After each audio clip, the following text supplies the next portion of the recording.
प्राणी संग्रहालयाची सहल. शिक्षिका मुलांना म्हणली, मुलांनो, उद्या आपण सहलीला जाणार आहोत. सकाळी 9 वाजता बसने निघू आणि प्राणी संग्रहालयांना भेट देऊ. रमा म्हणली, बाई बाई, बरं, मी गट पाडते आणि गटनायकही निवडते. सगळी मुले प्राणी संग्रहालयात पोचतात. मग राजेश बाईला म्हणाला, बाई बाई, अगोदर आपण गटाप्रमाणे उभे राहूया.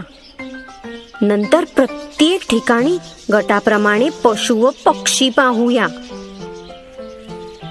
शिक्षिका सगळ्या मुलांना म्हणली, चालेल. तो पहा वाघ, त्याच्या पलीकडे सिंह सुद्धा आहे.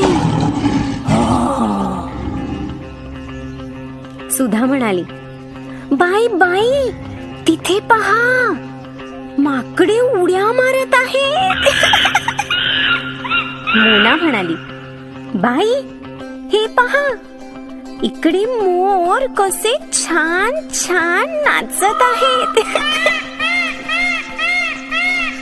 राधा म्हणाली, बाई, इकडे पोपट पहा आणि कितीतरी रंगीबिरंगी पक्षी आहेत. राजेश म्हणाला, बाई बाई, खूप भूक लागलीये, आपण डबा खाऊया का?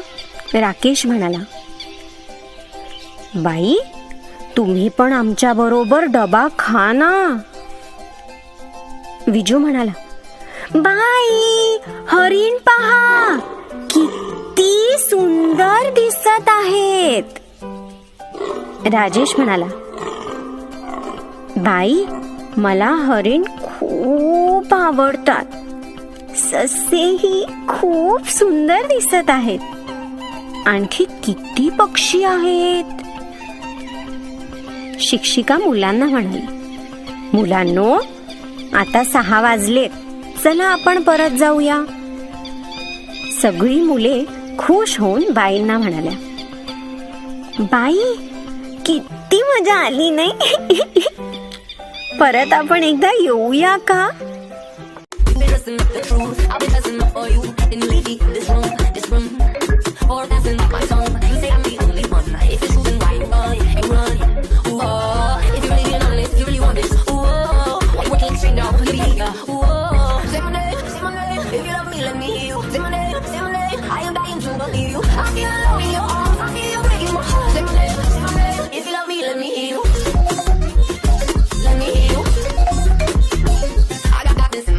Don't believe a word you said. Feel like you